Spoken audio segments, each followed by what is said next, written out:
We were told that 2020 would be the best year for the economy ever, that despite 11 years of money printing, everything was okay. We didn't need to worry about the national debt, the corporate debt, or the individual's debt. We can simply bury it under the rug and get back to our TV shows. Ignorance is bliss, they say. You came here for the truth, so let me unveil that for you. Today is an important video. There was some really key information that I actually cut out of the previous videos going on too long. You know how I like to rant on. And so I put it here. We were talking about what's happening with the unemployment, with individuals unable to afford essential goods. Evictions are a problem. We're looking at more people being left without a home, without a job, and everything else that's been piling up here in 2020, the year that they said everything was fantastic. Clearly, there's a very big issue, and I just wanted to talk more about this throughout the video. At the end, I'm going to sneak in a rant. So for anybody who stays along, the rant GPS will be at the end. Let's get into the video. The $600 unemployment boost is gone, and that leaves some with just $5 a week. I couldn't believe it. But actually, if you go down here, there is a chart that breaks it down. Hawaii was the one that I saw that was around $5. It's for the state benefits. And this, of course, is not something that people can live on for most people anyway. So there's going to be serious trouble right now. I'm going to pay attention to what's happening with the debt scenario, particularly with credit cards. Is it going to rise up? They're probably going to get those $1,200 paychecks coming soon. But what's that going to do? Maybe if they really tighten their belts, they can stretch it out for a period, but it just doesn't resolve the problem. Apple demands 50% rent cuts for UK stores. They're not the only one to do something like this. We've seen many cases where the store has requested or essentially demanded that they actually have a rent cut. We'll see what happens with this. It wouldn't surprise me, but the problem here is not the fact that these landlords are going to make less money. It's that at 50%, they're not making a profit. They're losing money every month, and that puts heavy pressure on the commercial mortgage-backed securities. I will continue to harp on that as much as I can. The banks know what's coming. They know exactly what we're dealing with right now, and that's why we have the loan loss provisions at record high. You're looking at JP Morgan, Wells Fargo, and Citigroup. They've been piling up the cash on the sidelines, knowing that they're going to have a lot of failures and they need to deal with it. I'm sure the amount that they've put aside is not enough, but it just shows you that they are preparing for it. There's also other preparations being made. This is the percentage reporting tighter loan standards, net percentage of domestic respondents tightening standards, and there's the whole list. Commercial and industrial loans, small firms, consumer credit cards, and so on. Everything has moved up considerably. US and China set to review phase 1 trade deal in mid-August. This is going to be very funny. The whole phase 2 portion is just not even on the table anymore, simply because the phase 1 never actually happened. It never was completed, and now they're going to go and review it. What exactly does that mean? We'll see. It is a joke at this point. I'm going to show you the data in just a second. But right here they mentioned the fact that China is lagging behind in its first year goal of $77 billion increase in purchases.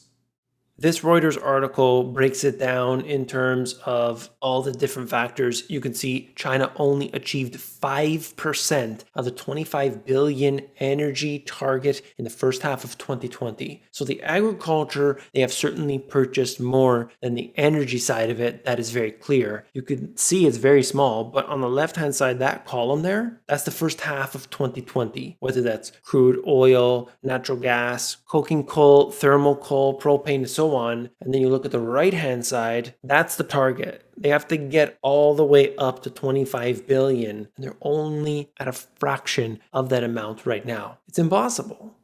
And to finish off the video, we are going to talk about Argentina really quickly. Argentina's government has reached an agreement with 3 groups of creditors to restructure its debt in a step that will grant significant debt relief to the country. When I said that Argentina was going to have problems yet again, I remember specifically there were some comments saying I was a liar, I didn't know what I was talking about, things are totally fine, stop talking about this garbage, the economy is doing great. And now we can see right here, it is very clear earlier years later that the deterioration had taken hold, and once again, they are unable to pay their bills. This is very serious. You've got a serious problem, of course, when you release a century bond, Argentina 100-year bond, and it gets oversubscribed. They have a history of not being able to pay back, and unfortunately, here again, same situation. The problem is that the system itself is corrupt and is designed for these countries to constantly fail and put further pressure on the individual and take everything they can. Okay, thank you for sticking around for the Rent GPS. I'm looking at what's happening in the news, and I think it's really interesting to say the least when you can see what's going on with gold, with silver. Prices continue to escalate. You look at how much money the Federal Reserve and the other central banks have printed. Look at interest rates and how low they are today, and the fact that we have nearly $15 trillion globally that I have a hard time even thinking to myself.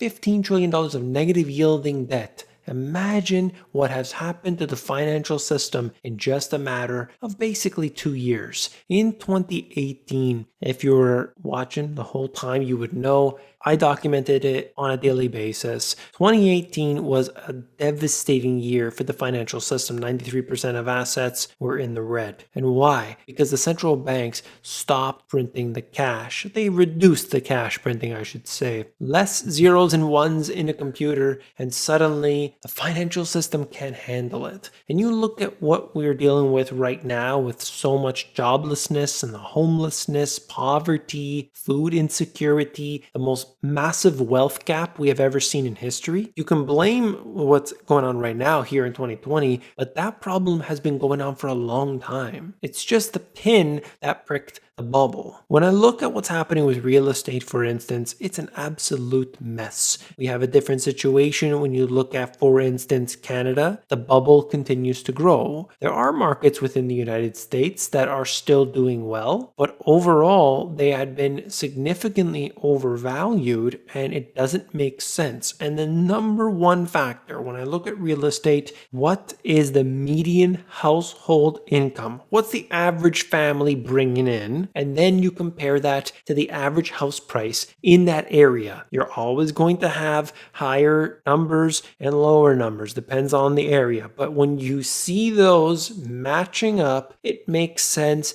and you can justify it. But when things are out of whack, you know there is a very serious problem. And just like the stock market, everything must revert to the mean. And what does that mean? Well, of course, that we are going to encounter a problem. Either people's salaries are going to rise considerably. Hey, you never know. Look at Venezuela. They instituted these forced wage increases and everything is bliss. But then you look at what's going on back down in reality, and you see that this isn't the case when you look at people being unable to afford where they live. This is true, but because we have amassed this amount of debt, it is truly unfortunate to see how many people get stuck in the trap. It's okay though, because you stretch it out over a 30-year period and suddenly that's fine. No, of course not. Well, I'll just refinance. That's going to be okay because I'll get a lower interest rate. It doesn't work like this. You need to be putting down the debt on your personal liabilities. And of course, you need to be investing in things that grow over time, that store wealth, and that could be passed down from generation to generation. If you are looking at what's happening with paper investments, I just did a video, I think it was yesterday's video, or was it in this one? Now I'm getting mixed up. But we're looking at the holding time for stocks being 5.5 months. 5.5 months, not even years. So when they talk about buy and hold strategies, things have really changed. If you're buying a piece of real estate, you might keep that for decades. You might pass that on to your children. If you are holding on to precious metals, that may be passed down from generation to generation to generation, hundreds and hundreds of years, if you're able to maintain that through the family. And then you look at stocks, 5.5 months. So there are all different strategies that need to be used for different asset classes. This is important, but you don't hear people talking about this. All they keep telling you, if you look at the average media outlet, doesn't matter alternative or mainstream or whoever, they sell you this dream that all you got to do is buy this stock or that stock and you're going to be fine. They never talk about an exit strategy. If you don't know an exit strategy when you go in, you've got a serious problem. If your intention is to see that asset appreciate and then at some point you sell off, but you don't exactly know when that is, wow, what a mistake you're making. And that's why if you are able to look at the details and understand the foundation and be able to bring up all of this information that we talk about on a daily basis, suddenly you got all the data points. You can figure it out. You've got that knowledge, but most people, they don't have the desire, they don't have the willingness, and they are simply risk-taking with everything they have. It's unbelievable to see how much leverage people have, and they're using it to the absolute maximum. Why? Because throughout this period, they've been doing very well. There was this period of time in March where things were really taking a beating, but hey, since 2009, things have been rising really, really high, and they feel confident like that. But that is not the way you're supposed to do this when you're talking about your savings with your family's money. You're putting everything at risk. You can have a gambling pile. You can do things with a percentage of what you want to quote unquote invest. But when you speculate on certain things, when you don't have everything set up, when you don't have the knowledge, then it becomes very dangerous. And we see what happens time and time again throughout recessions. Unfortunately, the situation gets a lot worse for a lot of people. Well, anyway, that's the rent GPS. I hope you enjoyed that one. I got into a lot of different things, but every so often I like to do something like this just because I find it to be interesting, and I know that I get a lot of people asking about the rent GPS on occasion, so hope you got a few nuggets out of that.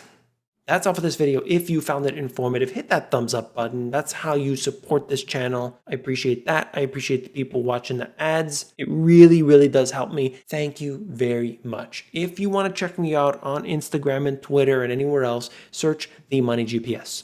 E-commerce is big and it's growing and it's really complicated, but I've made it very simple in this free e-course. It's completely 100% free, theamazongps.com.